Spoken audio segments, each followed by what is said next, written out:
আদা দিয়ে দিলাম। হ্যালো, আসসালামু আলাইকুম। আপনারা কেমন আছেন? আমি রান্না করতেছি, দেখেন আপনারা। ভালো হলে একটু লাইক কমেন্ট শেয়ার করিয়ে। রসুন বাটা, পেঁয়াজ বাটা,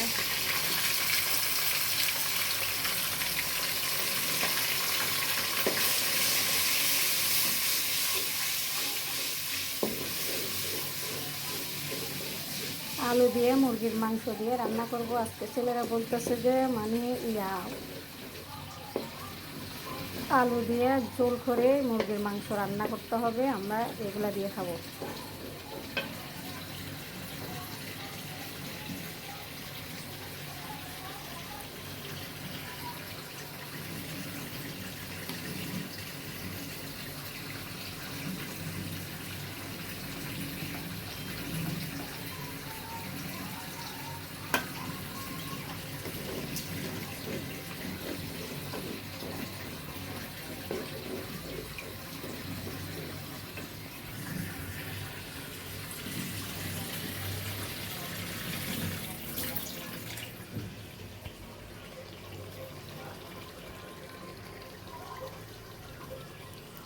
আলু দিয়ে মুরগির মাংস দিয়ে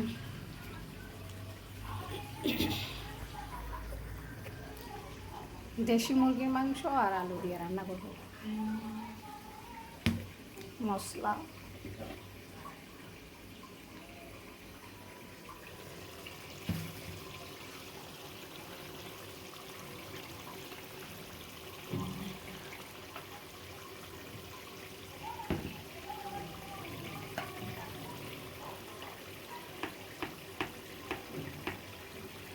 হলুদ দিয়ে দিলাম, মশলা। আমি রং এলাচ এগুলো ব্যবহার করি না, কারণ এখানে মশলার মধ্যে ধনিয়া গুঁড়ির মধ্যে সব কিছু আছে। গোলাম মরিচ,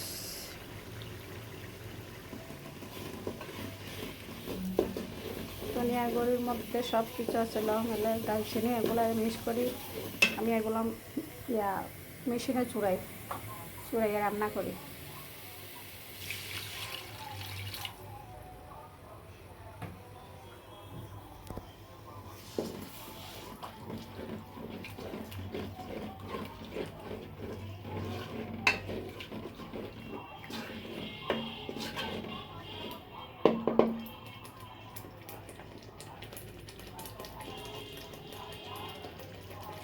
খুব ভালো করে কষিয়ে আসুক, তারপর আমি মুরগির মাংস আলু দিয়ে দেব।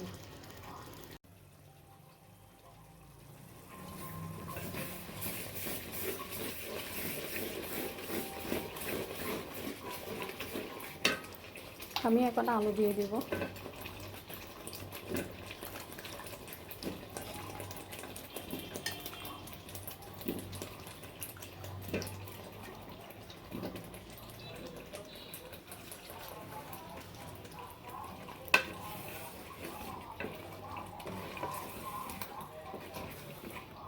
দুইটা একসাথে দিয়ে দেব মুরগির মাংস।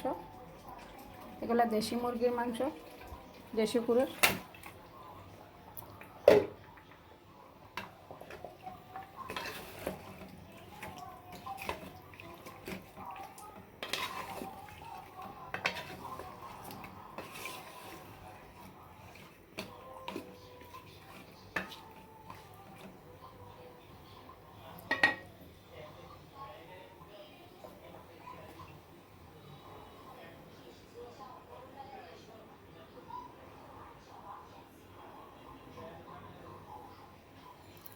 রান্নাগুলো যদি ভালো লাগে আপনাদের কাছে, লাইক শেয়ার কমেন্ট করিয়েন আমার রান্নার।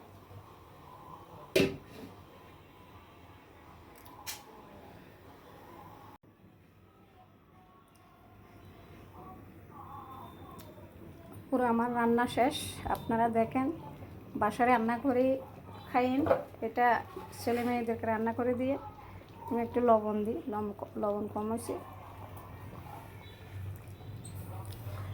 আমার রান্না শেষ। একটু ঝোল করে দেশি মুরগি যদি রান্না করেন না, অনেক টেস্ট হবে। খেয়ে দেখবেন।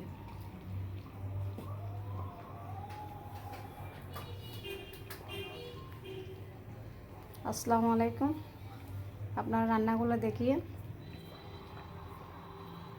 লাইক শেয়ার কমেন্ট করিয়েন।